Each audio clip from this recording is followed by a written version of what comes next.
Reach back and press the small of your back, that spot just above your hips. For 4 out of 5 people alive, that spot will ache at some point, a stiffness, a twinge, a deep, dull pain that shows up for no clear reason and won't fully explain itself. Lower back pain is, right now, the single leading cause of disability on the entire planet. Not a disease, not an accident, just backs hurting everywhere all the time. And here's what almost nobody tells you. Your back isn't broken, it's paying a bill. About 6 million years ago, one of your ancestors did something no ape before it had really committed to. It stood up, it rose off its knuckles and balanced its whole body on 2 legs. And that single move standing up was a deal, a trade. It bought us something extraordinary, something that arguably turned an ape into a human. Every trade has a price, and the price got written directly into your spine, your hips, and the way you were born. You've been paying it your whole life. This is what we bought, and what it's still costing us. Start with the good half of the deal, because it was genuinely huge. When your ancestors rose onto 2 legs, the first thing that happened is that 2 hands came free. A creature walking on all 4s is using its front limbs just to move. Stand up, and suddenly those limbs aren't for walking anymore, they're for carrying, for making, for throwing, for holding a baby against your chest while you cross open ground. Almost everything we think of as human runs through those freed hands. Tools, weapons, fire. Every object you've ever built started with the fact that your arms weren't holding you up. And walking itself got cheaper. This is the part people find surprising. Moving on 2 legs actually costs less energy than moving on 4. A 4-legged animal is running a lot of muscle just to travel. Upright, balanced, swinging one leg past the other, humans became astonishingly efficient long-distance movers. We could walk and walk and walk across savannas, out of Africa, over the whole planet, burning less fuel to do it than almost anything our size. And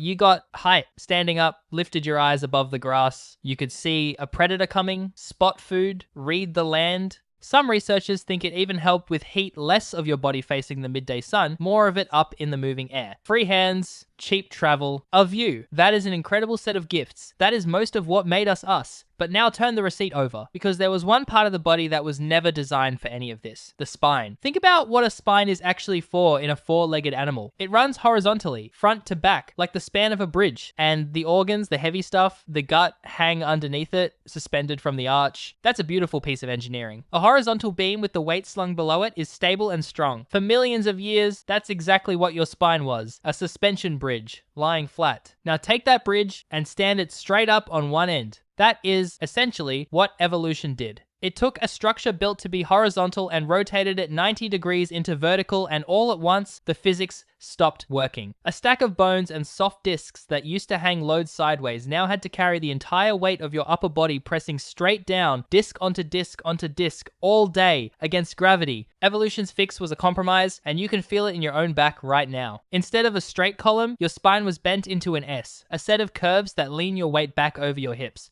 so you don't just topple forward. It works, but it's a patch, a jury rig, and the weakest point is the curve in your lower back. That's where the pressure concentrates. That's where the discs get squeezed, bulge, and sometimes burst. That's the spot you just pressed. So the ache isn't a sign something's gone wrong with you. It's the sound of a horizontal bridge being forced to stand upright for 80 years in a body that only ever half finished the redesign. And if it were only the back, that would be one thing. But standing up sent the bill to almost every part of the body below your ribs. Look down at your knees. They now take the full stacked weight of an upright body, absorbing the shock of every step, which is why knees wear out and blow out the way they do. Your veins have to pump blood straight up against gravity from your feet, and when the valves in them tire, you get varicose veins. The soft wall of your abdomen, holding organs that now press downward instead of hanging sideways, can give way. That's a hernia. Fallen arches, hip problems, even hemorrhoids, a whole cascade of complaints that trace back to the same decision to point the body at the sky. But the heaviest cost of all landed somewhere else. To walk efficiently on 2 legs, the pelvis had to change shape and, in key ways, narrow. And it narrowed at the worst possible moment in our history, because at the same time, over the following millions of years, the human brain was ballooning to several times its old size. So you had a birth canal being squeezed narrower for walking, and a baby's head swelling larger for thinking, on a collision course. The result is that human birth became the most dangerous and painful of any mammal on Earth. For almost all of history, it was one of the leading killers of women, and our answer to the problem is written into every newborn. Human babies are pushed out early, soft-skulled and helpless, finishing outside the womb, the growth that won't fit through the gap. Your bad back, your worn knees, and the sheer danger of being born, those aren't separate misfortunes. They're line items on one bill for one decision. There's even a study from 2020 that makes it eerily personal. Researchers found that people whose lower vertebrae are shaped a little more like an ancient ape's are more prone to disc problems, as if some of us are simply carrying a bit more of the ancestral debt than others, stamped into the shape of our own bones. So the cost is clear, detailed, and everywhere, which makes the next part genuinely strange. We can describe the bill to the millimeter, and we still cannot agree on why we ever stood up in the first place. It sounds like it should be settled. It isn't. There's a whole shelf of competing theories, each with serious scientists behind it. The most popular is energy. 2 legs are cheaper to run than 4, so standing up saved fuel. But others argue it was about carrying, freeing the arms to haul food, and infants was the real prize. Others say it was about heat, standing tall to stay cool on an open savanna. Some have even proposed it began in the water, wading upright through shallows, reaching for fruit, seeing over grass. Each theory explains part of it. None has closed the case. One of the most important events in the entire human story, the moment we rose onto 2 legs and we're still arguing about what pushed us up. And it goes deeper than that, because even the price tag is disputed. That neat story about childbirth, a narrow walking pelvis fighting a big brain, has a name, the obstetric dilemma, and for 60 years it was treated as obvious. But recently it's been seriously challenged. Some researchers argue that a wider pelvis wouldn't actually ruin walking the way we assumed, and that birth is hard for other reasons entirely, like the limits of how long a mother's body can fuel a growing fetus. The tidy trade-off might be too tidy. So we're in the odd position of being certain we're paying a heavy price for standing up, while still arguing about which costs really belong to it, and why we signed it all. So here's the honest ledger. On the side of what we know, standing up freed our hands and made us efficient travelers, and that almost certainly made the human story possible. The upright spine is a compromise, and it genuinely costs us back pain on a planetary scale is real, and it flows directly from tipping a horizontal structure vertical. And human birth is uniquely, dangerously hard in a way tied to walking upright. Those broad facts are solid. On the side of what we don't, exactly why our ancestors stood up is still an open question, decades deep. And exactly how much of childbirth's danger is the price of bipedalism versus something else is being actively rewritten right now. We are sure there was a trade. We are still working out the fine print, what precisely we bought and what precisely we owe. That's the uncomfortable, honest shape of it. You are walking around inside the consequences of a 6 million year old decision that we can measure in your aching back and still can't fully explain. So press that spot on your lower back one more time. You never agreed to this. 6 million years before you were born, some small ape rose up onto 2 legs, maybe to carry something, maybe to see farther, maybe for a reason we'll never pin down. And in that moment, it signed a contract on behalf of every human who would ever come after. And you signed it too, the day you were born, without ever being asked. It's written into the curve of your spine, the set of your hips, the way you came into the world. Your back pain isn't a flaw in you, it's an inheritance. It's the interest, still coming due, on the single most important thing your ancestors ever bought, the ability to stand up, walk out the door on 2 feet, and carry your whole world in a pair of free hands. It's a steep bill, but look at what it purchased. Everything you've ever made, you made with the hands that standing up set free. The ache in your back is just the receipt. This has been Unstuck. One fact, one question you take with you